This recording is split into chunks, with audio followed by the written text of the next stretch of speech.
का भागीदार हूं। अच्छा। यहाँ पे धर्म कहता है कि सामने वाले का प्यास बुझाइए, फिर राम नाम लेते। अच्छा।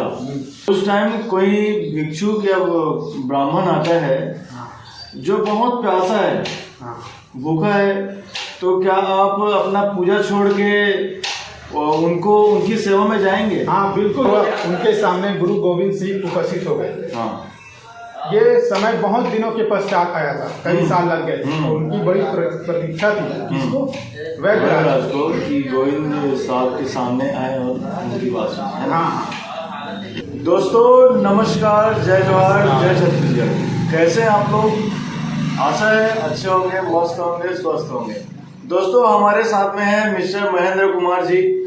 दोस्तों आज हम एक नए टॉपिक में बात करने वाले हैं, जिस टॉपिक को आप जानकर हैरान हो जाएंगे और ऐसा लगेगा कि ये तो टॉपिक हमारे आसपास में होने वाली घटना है और जानकारी है जिससे हम अनजान रहते हैं। तो आइए स्वागत करते हैं महेंद्र कुमार जी का। नमस्कार, आप कैसे हैं? नमस्कार महेंद्र जी, हमारे प्रिय दर्शकों को आज आप क्या संदेश देना चाहते हैं? हमारा आज का टॉपिक है कि जरूरतमंदों की सेवा करना ही सबसे बड़ा पुण्य है और सेवा है। चलिए इसे एक स्टोरी के माध्यम से समझते हैं। बिल्कुल। प्राचीन काल में आप गुरु गोविंद सिंह के को तो जानते ही होंगे। तो उस समय ना एक वैद्य राज था, वो बहुत प्रसिद्ध था और जरूरतमंदों की, यानी कि जो रोगी है, जो बीमार है, उनकी सेवा करता था आयुर्वेदिक तरीके से।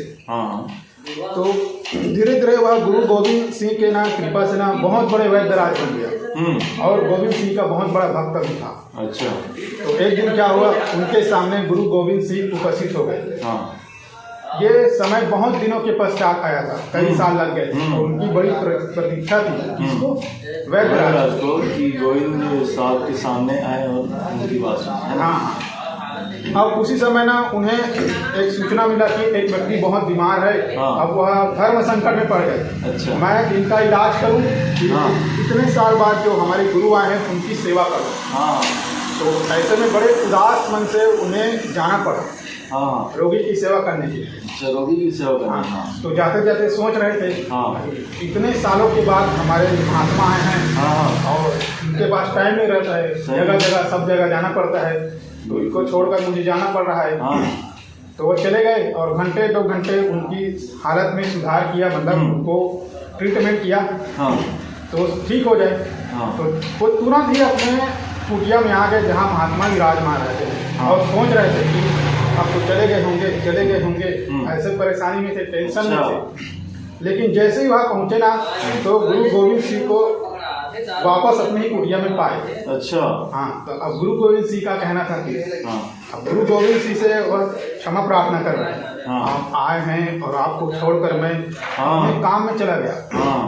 तो यहाँ पे महात्मा का कहना है असली मायने में तुम ही मेरे शिष्य हो। क्योंकि देखो पूजा तो होता रहेगा, लेकिन पूजा को छोड़ के हम अगर जरूरतमंदों की सेवा करें, जो दीन दुखी है उनको सहारा दे, तो यही सबसे बड़ा दर्शन है, पूजा है और सेवा है। तो आप महेंद्र जी, जैसे कि बहुत दिनों बाद कोई व्यक्ति आता है, वो भी संत रहता है ना, उसको छोड़कर कहीं और चले जाना ये गलत बात नहीं है? कोई गलत बात नहीं है। अच्छा। मतलब ना देखो, उनका जैसे कर्म ही पूजा है। अच्छा। पढ़ा कि कर्म ही पूजा है। कर्म से बढ़ के और कोई नहीं दूजा है। उनका कर्म क्या है? जरूरतमंदों की सेवा करना, दीन दुखी है, जो रोगी है, उनकी हालत में सुधार करना। अब यहाँ पे देखते हैं कि जो संत है वो भी बहुत बड़े महात्मा हैं, लेकिन वो क्या उद्देश्य देते हैं कि सर्वे भवन्तु सुखिनः वसुधैव कुटुम्बकम, यानी कि संपूर्ण विश्व ही हमारा परिवार है। इस नाते हमें सबकी सेवा करनी चाहिए, सबकी मतलब आर्थिक या शारीरिक सहायता करनी चाहिए, जिससे जितना बन पड़ता है ना। तो वास्तव में ना पूजा तो होता रहता है। सबसे बड़ी सेवा है मानव सेवा।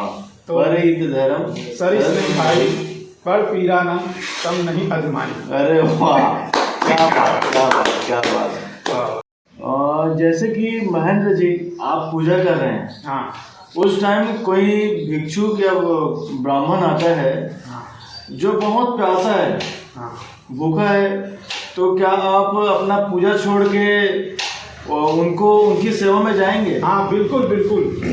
अगर मान लीजिए मैं राम नाम जपक हूँ, हाँ। और मैं जाप कर रहा हूँ राम राम राम राम, और मैं जपता ही रह गया और सामने वाले प्यासे को पानी नहीं पिलाया, तो मेरा राम नाम जपना व्यर्थ है, मैं पाप का भागीदार हूँ। अच्छा। यहाँ पे धर्म कहता है कि सामने वाले का प्यास बुझाइए, फिर राम नाम जपिए। अच्छा, आपने बहुत बड़ी तो बात वास्तव कर दी। में हाँ। ऐसा करना हमारा हाँ। श्रेष्ठ पूजा और कर्म बन जाता है। अच्छा।